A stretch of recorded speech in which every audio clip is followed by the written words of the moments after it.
आज हम एक प्रॉब्लम जो कि अल्टरनेटिंग करंट और उसकी टर्मिनोलॉजी से रिलेटेड है उसको सॉल्व करेंगे। तो प्रॉब्लम हमारा ये कहता है कि फ्रॉम द गिवन ग्राफ, यानी कि इस ग्राफ से find peak value, peak to peak, root mean square, frequency and time period of alternating current.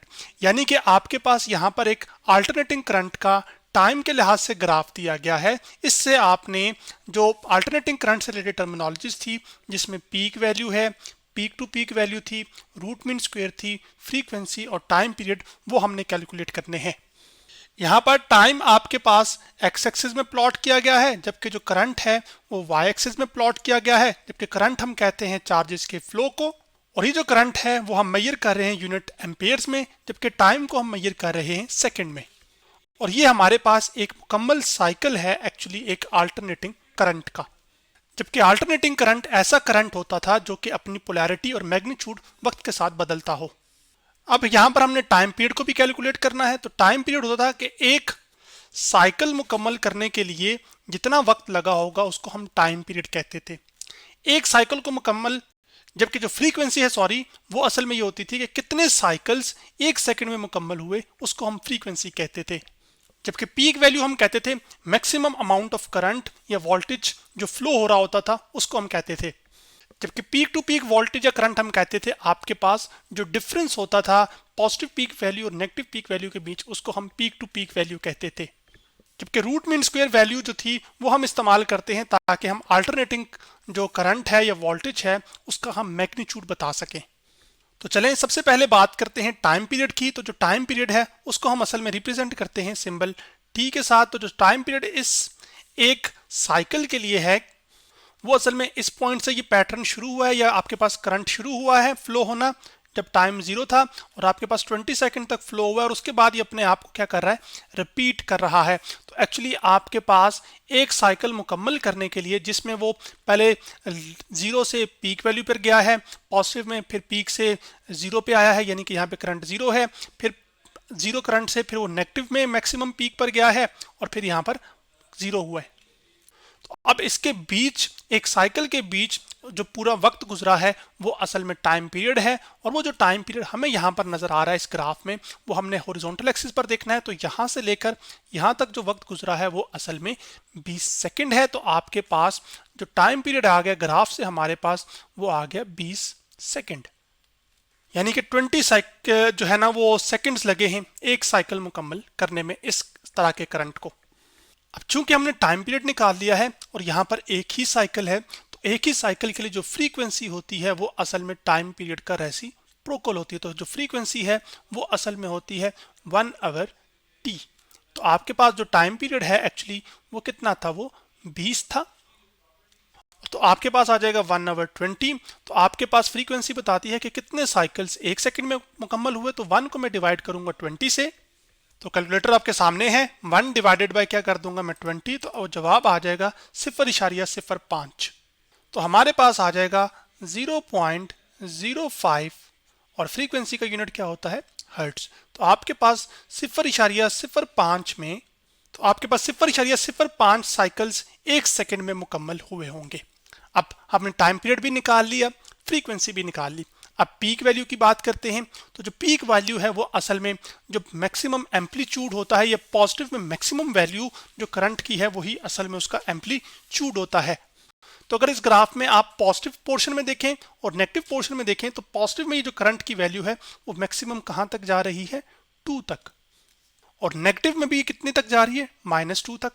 तो जो पीक वैल्यू है जिसको हम वी मैक्स कह रहे हैं, सॉरी आई मैक्स, जो कि मैक्सिमम वैल्यू ऑफ करंट है, जिसको मैं आई एम से लिखूंगा, वो असल में जो कि पीक वैल्यू भी कहलाती है, वो असल में फिर कितनी है हमारे पास, 2 एम्पेयर। और करंट हम असल में आपको पता है कि चार्जेस के फ्लो को कहते हैं, तो उसका जो यूनिट होता है वो एम्पेयर होता है। इसका मतलब है हमने पीक वैल्यू को भी डिटरमिन कर लिया। अब अगला सवाल है पीक टू पीक वैल्यू मालूम करनी है। तो पीक टू पीक वैल्यू हमने जाना था, ये असल में डिफरेंस होता है पॉजिटिव पीक वैल्यू और नेगेटिव पीक वैल्यू के बीच। तो जो पीक टू पीक असल में हमारे पास करंट है यहाँ पर, वो असल में क्या होगा, मैक्सिमम पॉजिटिव वैल्यू कितनी है करंट की पॉजिटिव हाफ साइकिल में, तो वो असल में 2 है।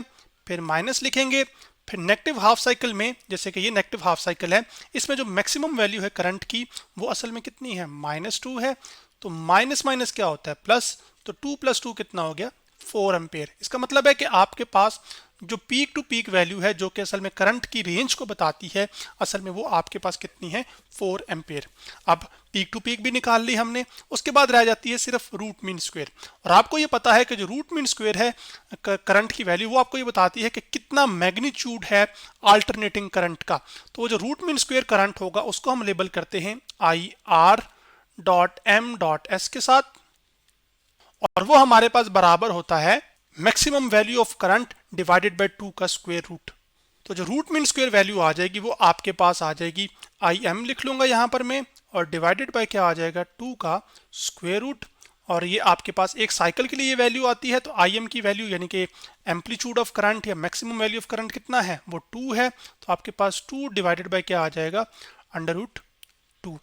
अब ये आपके पास 2 लिखा हुआ है और ये स्क्वायर रूट में 2 लिखा हुआ है, तो जब आप इनकी कटिंग करेंगे तो 2 आपके पास यहाँ पर असल में जो 2 है ना, इसको आप इस तरह से भी लिख सकते हैं √2 इंटू √2। तो ये बन जाएगा असल में 2 का स्क्वायर बन जाएगा, क्योंकि नंबर्स आपस में मल्टीप्लाई हो जाएंगे सेम पावर्स की वजह से। तो आपके पास ये एक्चुअली यूं आ जाता है। तो ये असल में किसके बराबर होता है 2 के। तो मैं असल में 2 लिखूं या 2 स्क्वायर रूट के अंदर 2 लिख के उनका प्रोडक्ट ले लूं तो एक ही बात है। तो असल में फिर ये एक आपके पास यहाँ पर ये आ जाएगा, फिर इस 2 की जगह मैं यहाँ पर ये लिख लूंगा। असल में उस तरह से डायरेक्ट कटिंग नहीं करता, आपको पूरी कटिंग सिखा ही देता हूँ ना। तो आपके पास ये आ जाएगा डिवाइडेड बाय, और क्या आ जाएगा यहाँ पर 2 का स्क्वायर रूट। ये 2 असल में 2 से कैंसिल आउट हो जाएगा। तो जो root mean square value of current आ जाएगी वो असल में आ जाएगी IR.M.S, जो कि बराबर होगी असल में स्क्वायर रूट ऑफ 2 के। और आप कैलकुलेटर की मदद से 2 का स्क्वायर रूट ले सकते हैं और उसका जवाब होगा, आपकी आंखों के सामने कर भी देते हैं तसल्ली के लिए। इसको मैं क्लियर करता हूं। सबसे पहले 2 लिखता हूं, यहां पर क्लिक करूंगा तो स्क्वायर रूट 2 कितना आ जाएगा 1.41। तो आपके पास इसकी वैल्यू आ जाएगी 1.41 एम्पेयर। तो आपके पास रूट मीन स्क्वायर इस ग्राफ के लिहाज से कितनी वैल्यू है 1.41। इसका मतलब है कि जो वैल्यू है 1.41 ये एक्चुअली 2 से चूंकि कम है, और ये वैल्यू असल में करंट की असल में यहाँ पर कहीं लाई कर रही होगी ना।